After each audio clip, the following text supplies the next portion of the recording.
जा सकते हैं। अगर अध्यात्म के माध्यम से जा सकते हैं, ध्यान के माध्यम से ऊपर जा सकते हैं, तो इस उसमें भी आनंद के माध्यम से होते हुए परमानंद की प्राप्ति करते हैं और ईश्वर से साक्षात्कार करते हैं। कोई संगीत भी ऐसी विधा है जिसके माध्यम से वो दुनिया में सिर्फ भारत का संगीत शास्त्रीय संगीत है जिसके माध्यम से ईश्वर का दर्शन किया जा सकता है।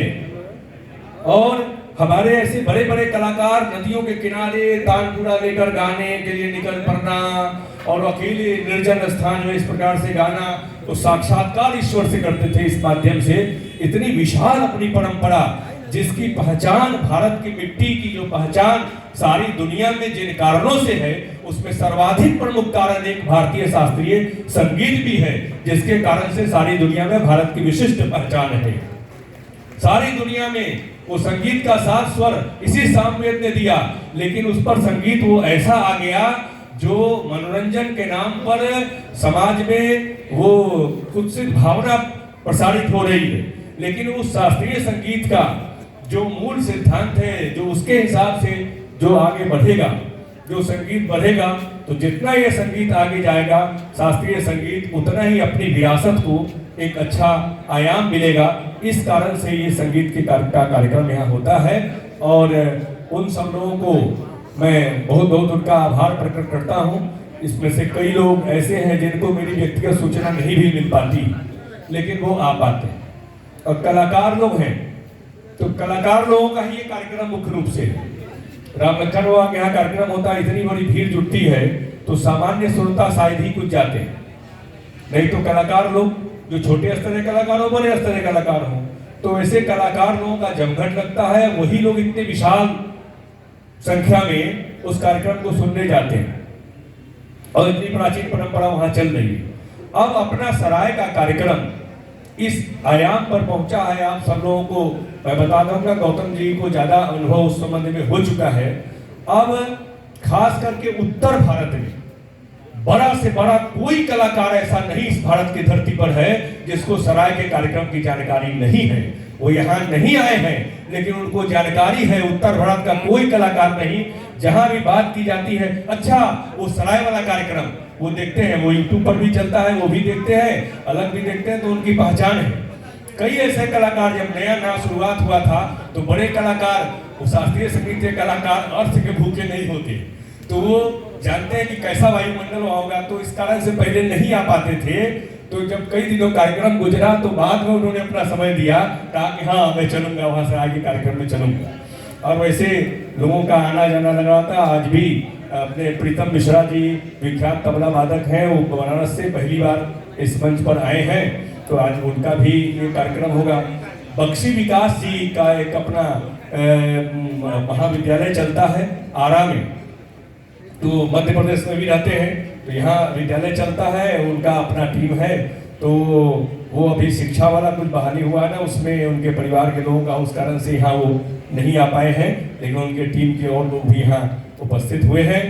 और अभी अपने ही जिला के एक अच्छे कलाकार जिनकी प्रसिद्धि पूरे बिहार में फैल रही है, श्री देवानंद ठाकुर जी, वो पिछली बार भी यहाँ आए थे और इस बार भी हो सकता है, मैं बोल रहा हूँ इस बीच में वो आ गए होंगे, नहीं आ गए होंगे तो उनको भी यहाँ आना है, तो वो भी यहाँ पहुँचेंगे।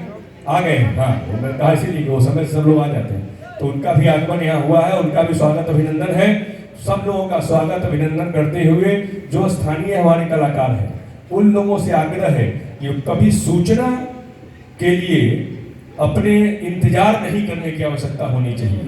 इस कार्यक्रम को समाज का कार्यक्रम बनाना है। इस कार्यक्रम को व्यक्तिगत परिवार का कार्यक्रम जब तक ये रहेगा तब तक इसका स्तर बहुत छोटा होगा।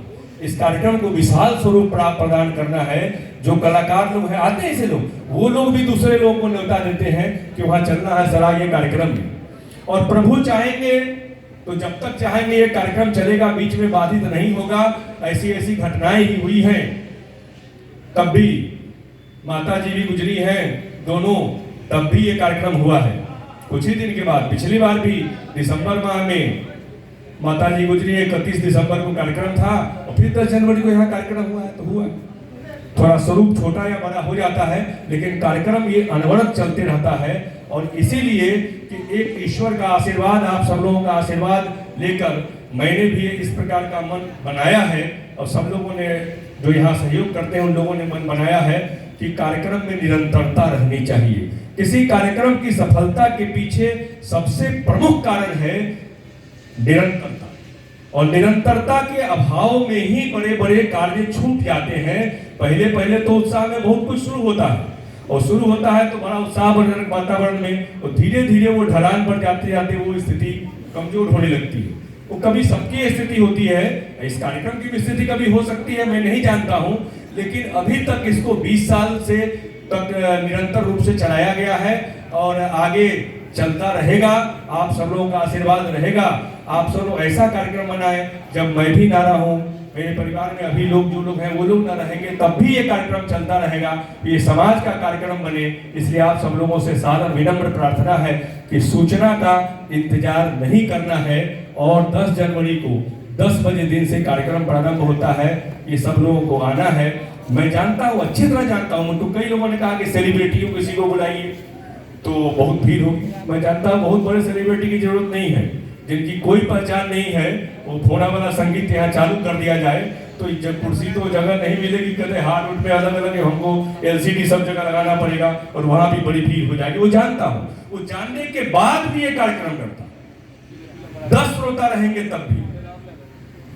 अच्छे कार्यक्रम के लिए, अच्छा काम के लिए संकल्प लेना पड़ता है। वो कितना लोकप्रिय है इससे ज्यादा महत्व नहीं है, उस कार्यक्रम का क्या मैसेज जाता है ये महत्वपूर्ण है। हम समाज के, राष्ट्र के विकास में और उसके जो गड़बड़ियां आई है उसको सुधार के क्या क्या प्रयत्न करते हैं, इसी से हमारा जीवन वो सफल कम हो लेकिन सार्थक हो सकता है। अपने जीवन को सार्थक बनाने का माध्यम है हम जरूर ऐसा कोई काम करें जिससे समाज में अगर गड़बड़ियां हैं तो उसमें परिवर्तन का संदेश जाए। और जो कार्यक्रम परिवर्तन का, सकारात्मक परिवर्तन का संदेश नहीं देता है, वैसा कोई भी कार्यक्रम न देखने लायक है और न सुनने लायक है। वही सुनने लायक है जो परिवर्तन का संदेश देता है। तो ये गया है, और बड़े बड़े कलाकार आते हैं, अभी संख्या नहीं और भी लोग आएंगे, तो ये संख्या भी सब जगह जल्दी नहीं हो पाती है। ये शास्त्रीय संगीत को नहीं समझ पाते हैं। कई लोग मुझसे कहते हैं थोड़ा कुछ ऐसा भी बुलाइए ना लोगों को जो हम लोगों को भी समझ में आए।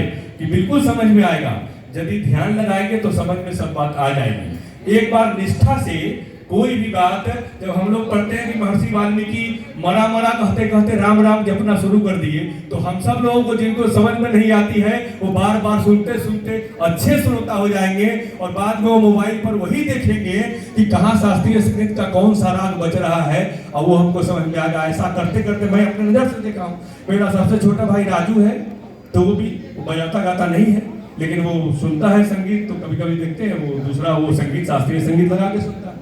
तो क्यों होता है? देखते देखते ऐसा हो जाता है। हम सब लोग करें और अपने बच्चों को संगीत के प्रति उद्यत करें। एक पश्चिम बंगाल का जो वातावरण इधर पूर्वोत्तर के भारत में कोई अच्छा स्थान है बंगाल का, वैसा बिहार का भी बने। हम सब लोग भी अपने घर से बगल बगल में कुछ चल रहा है सीखने का कार्यक्रम, तो वहाँ भेजे। अभी लालदेव भाई की पोती लोग ने यहाँ अपना संगीत भी प्रस्तुत किया है, नृत्य भी प्रस्तुत किया है। तो ऐसे बच्चे लोग का भी कार्यक्रम यहाँ कराते हैं कि आगे उनका उत्साहवर्धन हो।